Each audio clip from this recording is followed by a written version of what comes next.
What's up? It's Ben from WODprep, and today we're talking all about recovery. In fact, you might notice I'm not in the usual studio. I'm at my good friend Eric Hinman's house, and he has an incredible home gym setup. It's not just a home gym, it's also what I would call a recovery lounge. He's got ice barrels for ice bathing. He actually has a sauna back here.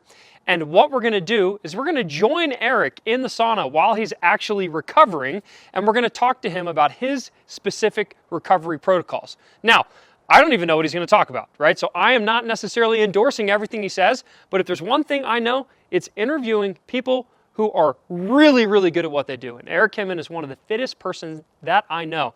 So if he says he does something for recovery, I'm gonna listen. So let's go join him in the sauna. There's one thing he did mention though, is that the number one rule of recovery is you can't do it with your shirt on. So with that being said, let's go recover. Oh, and by the way, if you want to learn more about recovery, I actually have a completely free recovery guide that I would love to show you. It's something that I put together a little bit ago. And if you stick around to the end of the video, I will send it to you completely free. And I'll tell you how to get it, again, at the end of the video. So without further ado, let's go join Uncle Eric Hinman. What's up, brother? What's up? Come on in. We got to right. crank it at about 200 degrees. I'll give you the first tip. You don't really want to let this metal mic move too much on you because it gets really hot and might burn your skin. Okay, all right, noted. Second tip, you got the hat on. So these are Russian sauna hats. They are either wool or felt, and what they're doing, they are protecting your brain from the heat, but also your head is your thermostat. So by covering your head, it's allowing you to stay in the sauna longer, because if your head gets hot, it's going to tell you to get out of the sauna, whereas if you cover it, you're covering your thermometer, you're covering something that's telling you to get out, so your core temperature can get hotter. That's what the Russians found out years ago, so they could stay in saunas longer by wearing these Russian sauna hats. Nice, and it is very important that you have horns on it, right? Very important. Especially Horns if you're a or newbie pilot like myself. strings. Okay. Yeah. Cool, awesome. So, Eric, this is a special episode where we're not in a normal gym, we're at your home. Obviously, if anyone's watched the video that I made with Eric where I toured his home, basically his home gym / recovery studio, it's pretty incredible. Let's dial in specifically to your recovery. I really want to pick your brain about how you recover from so much volume, because how old are you? 42. At 42 years old, this man does so much volume of exercise, it's frankly mind-blowing. I'm 32, and I cannot keep up with him. I say that, honest to God, I can't keep up with him. And one of the reasons is because he's so dedicated and committed to his recovery. Yeah. That's probably how you're able to maintain such a high 100%. level of volume. So what I would like to do for everyone watching is I would like for you to kind of lead me through what does a day in the life look like, specifically regarding what happens after training or in between training. So yeah, take me to the top or the beginning. Yeah, so I mean, right now it's 5 o'clock, typically around 4:30ish. I'm starting this recovery routine, which is 3 rounds of 20 to 25 minutes in this barrel sauna at about 200 degrees, and then 5 minutes in an ice barrel at about 42 to 45 degrees. Whew. And what that's doing is it's improving your circulation, and by improving your circulation, you are going to rid yourself of the inflammation from the training. So you're not going to be as sore or as achy by doing contrast therapy. That's the physical benefits of it. The mental benefits of it, I think, are even greater in that, you know, it's building stress resilience, it's building grit. And I've noticed over time that it takes something monumental now for me to get stressed out. I've just practiced so many of these good stressors that my nervous system responds very well to stress now. From an immune system standpoint, I never get sick. So I know that contrast therapy has definitely built a robust immune system. Having, very rarely getting sick. Maybe once every 5 years I'll get a cold or something. So don't get sick ever. And also, like the mental benefits are the serotonin boost that you get from it. So, I invite people over here often to have stimulating conversations, to deeply connect with people. So I really feel like sauna in particular is a great way to form deep bonds with people and to really have meaningful conversations with people. Do you think that helps you become a better athlete or do better in workouts because you're so good at, like, adapting to these hard environments? Yeah, definitely. I mean, it's kind of like risk in business. Like the more risks you take, the better you get at taking risks. You develop a tolerance to it. So this is the same. I compare it to doing like Fran. Fran is horrible your first few times doing it. It's horrible every time you do it, but you build this mental toughness to it to, like, if you tell me I have to do Fran tomorrow, I'm going to be like, okay, I got to do Fran tomorrow. I'm not going to freak out about it like I once would have freaked out about it. So yeah, by practicing grit, by practicing things where you have to build stress resilience and you have to build mental toughness, it's going to help you with anything down the road where you're faced with a challenging situation. Love it, love it. So some of you watching this, especially some of my YouTube regulars, might be like, Ben, what the heck has gotten into you? You're wearing some sort of weird felt Viking hat in a sauna with some crazy guy that happens to have the most amazing garage gym. Let's talk a little bit about Eric, because as he's revealing these things that he does, some of you who aren't familiar with Eric might just be like, okay, who's this guy, right? But I want to actually kind of take you through the journey. And like the reason I'm featuring him on so many videos is because frankly, his story is amazing, right? I've trained with him personally and he absolutely kicks my butt in everything other than maybe pickleball. Maybe, we haven't even tried that. Maybe 1 rep max snatches. Like that's like one of the only things I can do. I'm getting closer though. And even so, I still remember you hitting 225 for your first time ever with me. Yeah. I don't take any credit, but I take some credit for just being there. Good energy. Hype man. Yeah. So Eric, walk me through, as a 42-year-old, have you always been like an elite level athlete, or have you been through some ebbs and flows? Because I think a lot of people look at you and they might follow you on Instagram and they're like, you're superhuman, right? But based on what I know about your backstory, that wasn't always the case. Can you walk me through your history to get us to this point?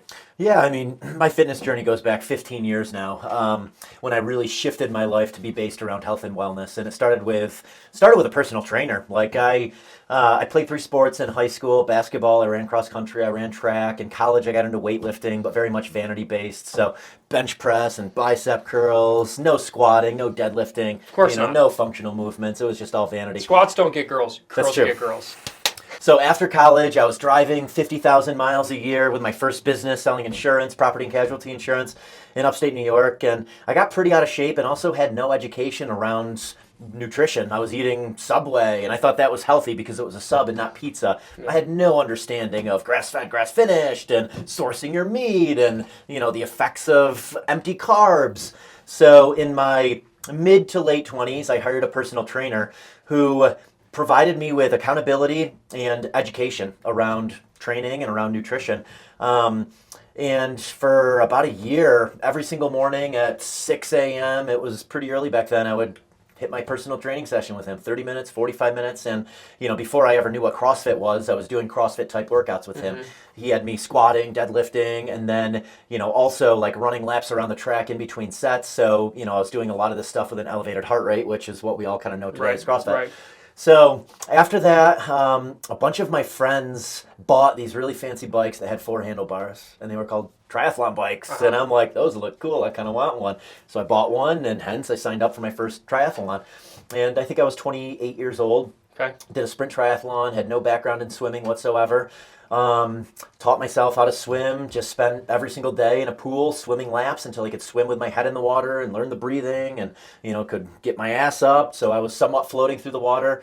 So at 20, what am I hearing here? Like 25, 26, you were kind of like out of shape. I was. Yeah, you were out of shape at 25, 26 years old. 205, certainly didn't have a six-pack. Your environment, your friend group, like they're going to dictate so many of your decisions in life. And fast forward a little bit, now my whole friend group is, health and wellness. Yep. And that's why we're hanging out, That's right? why we're hanging out, exactly. And we've designed our environment to thrive with, sauna, cold plunge, and an outdoor gym, an indoor gym. But before that, my crowd was very much party crowd, and the decisions that were often asked were, the questions that were often asked were like, do you want to go out? Do you want to go to this fancy dinner? You want to get drinks? You want to have a bottle of wine? So, my decisions were dictated by my friend group and the environment I was in. So triathlon, I buy this fancy triathlon bike and I do my first sprint triathlon, almost drown in the swim, pass people on the bike, pass people on the run. And triathlon does a really good job of making you feel like you accomplished something, and that they have all sorts of brackets where you can place. So Right. for me, I placed top 3 in my age group in the amateur class or something, Right, but I sure. mean, I was 50th in the race. Right. But it was empowering in that I'm like, wow, maybe I could be good at this. And like, I'm an entrepreneur. I like creating my own destiny. And I realized that triathlon was a sport where my results would be directly correlated with how much purposeful practice I put in. Love that. So I signed up for an Olympic distance, did that, did fairly well at the Olympic distance, local triathlon, empowering to want to keep doing it. Friend groups changing, now like you want to go for a bike ride, you want to go for a run, like my whole life is starting to change and everything is starting to be based around health and wellness, which, now I'm focusing on sleep and I'm focusing on diet. So it was just this snowball effect. My first half Ironman, at the end of it, I had to stand under a fire hose for about 30 minutes. I was so out of it. Oh, wow. And I told my girlfriend at the time, I'm like, I'm never doing this again. This was a horrible decision. And then 30 minutes later, I'm like, I think I might do a full Ironman next year. It's amazing how these endurance sports just like suck you in, especially if, you're someone who is constantly seeking progress and Yeah, I mean, and I self-improvement. think everybody watching probably has Yeah. felt that. Maybe not necessarily with the endurance stuff, but even in the CrossFit Sure. realm, it sucks Same. you in because there's so many different skills that you can accumulate. There's a lot of different ways to do that placing, like local competitions and Yep. placing within internally in your gym, and then you start competing with people from other gyms, and it's just kind of this cool thing with the age groups. So I love that. So obviously, like I know, fast forward, and it turned into full Ironmans, and you actually qualified for Worlds multiple times, right? Yeah, so qualified for half Ironman World Championships, full Ironman Championships in Kona, Hawaii, raced Kona twice, did 5 full Ironmans, probably 20 plus half Ironmans, and around that same time period, I found infrared sauna, and I was using it specifically to acclimate to Kona, which is a very hot and humid race. Sure. And I didn't realize all the other benefits that I was getting until I did it routinely, and I'm like, damn, I feel like mentally so good afterwards, so clear, like my mind is firing on all cylinders, and I was super mobile afterwards. Like a lot of those aches and pains from all of the high volume running would go away after these infrared sauna sessions. So yeah, it was back in 2012 when I was first introduced to infrared sauna. And then, so I competed 2010 to 2015 in Ironman. So Ironman is really one-dimensional, and I kind of got burned out from it. It was, training 25 hours a week, swim, bike, run, some CrossFit type training mixed in there, but it was mainly just focusing on, those 3 disciplines. Okay. Long training hours, and then obviously you're fatigued at the end of it. So not only is it the hours you're putting into the sport, but I was sacrificing travel. I was sacrificing so much. I was going to bed at 8 o'clock because I had to get up at 4:30 to get my first workout in to then go run my company. So 2015 I shifted gears and I started doing How old are you in 2015? 7 years ago, so I was 35. Okay. Yep. All right. So master's athlete, and you hadn't even started CrossFit really yet. Okay. Yeah, I didn't really start training like a CrossFit athlete until 2017, 2018, meaning like strength training, Olympic lifting, anaerobic conditioning, CrossFit Metcons, accessory work at the end. Prior to that, it was just taking CrossFit classes here and there and kind of picking and choosing. Like, okay, if it's burpee box jump overs and pull-ups, I'll do it. Bodyweight stuff I was good at, so I would pick stuff that I was good at, but I would avoid any of the heavy lifting or gymnastic stuff because, I never practiced that skill work, and I didn't do a lot of heavy lifting during the Ironman years. So yeah, 2017, shift my training more towards strength training and anaerobic conditioning, and also 2017 is when I moved to Colorado and found this place called Denver Sports Recovery. Okay. And for a year, I went there every single night and did 50 minutes in the infrared sauna, and then 3 rounds, 5 minutes in a hot tub, 5 minutes in a cold plunge. And after a year of doing that, that's when I really noticed the compounding benefits of the contrast therapy. One of the most amazing, that's why I really wanted to share your story with WODprep is we have a lot of athletes that are like nearing master's age, and a lot of people who are maybe like in their mid 30s or older who are starting to be like, well, I've already peaked. Yeah. Right. Or like I'm on the decline. Yep. And you're such a clear example of like, no, it doesn't have to be that way. Yeah. If you dedicate and focus on the important things like optimizing recovery, which is something you have to a T, and also making sure that you're consistent in your training and you maybe avoid some of the things. Like I know you don't drink very often, like hardly at all, right? Yeah. I know that you make the sacrifices necessary to make the progress in your new sport, which is CrossFit. And it's been amazing to watch that, and it's so inspiring. So I want everyone watching to just understand that, like, kind of no matter how old you are, you haven't peaked. Like at 42, or maybe you were 41 when it happened, but like I was there when he hit 225 pounds for the first time on a snatch, and I know he's hit that a few times since. Yep. And it's just amazing. You don't see a lot of people talking about that. So he's in the flesh an example of how you can get better with age and you don't have to decline, especially if you focus on the right things like recovery. Agree. Yeah, it's all about creating these positive wellness routines that, it's a snowball effect. If you're consistent with your training, consistent with your recovery, consistent with your sleep, consistent with your diet, they all just build on each other. And, again, this is habit stacking going back 12 years. So I think a lot of people get overwhelmed with trying to do too much at once. I mean, for me, it was focusing on one thing a year. So one year was tinkering with all sorts of sleep routines. And one year it was tinkering with a high-fat diet or a high carb or a high-protein diet. So you weren't trying to learn everything at once. And I think that's something that a lot of people unfortunately do, is they're like, I got to tweak my diet and I'm going to try this and I'm going to do that. And you just like, if you change 15 things at once, it's kind of hard to know which one actually helped. So you like to adjust one main thing at a time. And now you've kind of found your groove, right? Exactly. Go narrow and deep on one topic, focus on it for a year, make it a routine, and then move on to the next wellness practice. Cool. Well, what's your next focus? Like, what's the thing you're really dialing in on? I mean, competition-wise, High Rocks I have in a week and a half. I think I have a good chance at winning it in Chicago, the outright race.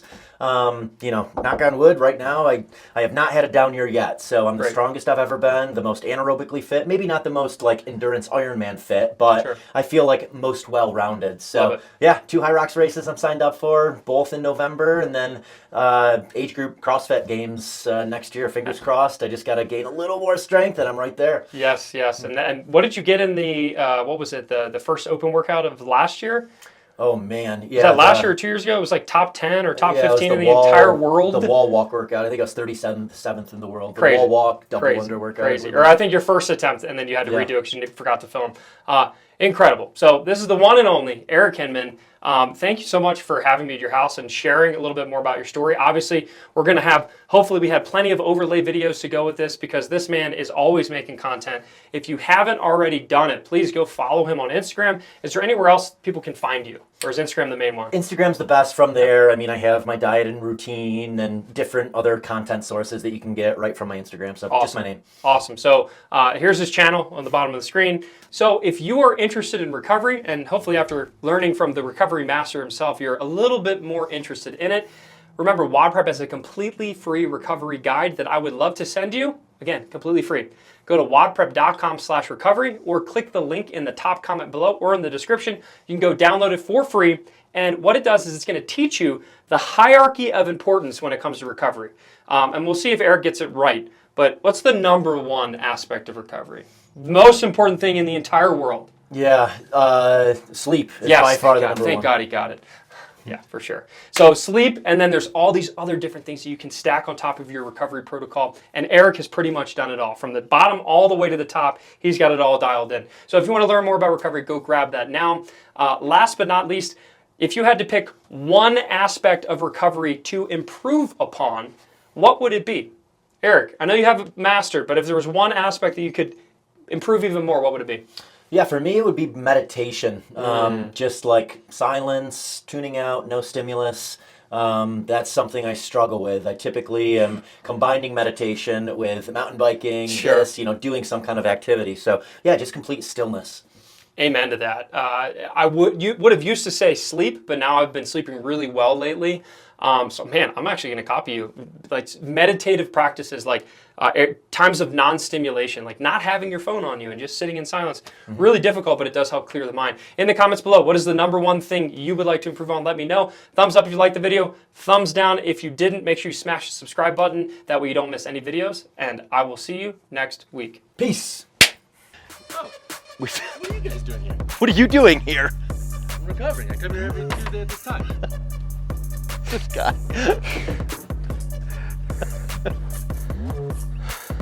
43 today. Love it. That's perfect.